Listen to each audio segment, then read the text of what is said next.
mene Sunday, Baima, oh, Mugunga, Miniano, Baima, mene Sunday, Baima, Monday, Nutuma, Sunday, Tuesday, Papa, Sunday, Wednesday, Papa, Sunday, Wednesday, Abamia, Botoma, Sunday, Nana, Mama, with your way. Friday, Friday, Miniano, Baima, Friday, Baima,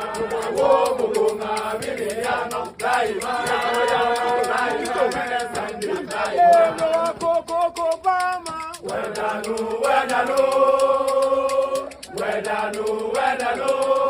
Benifeyo, Mina Boyuga, Benifeyo, Yawo Ikebube,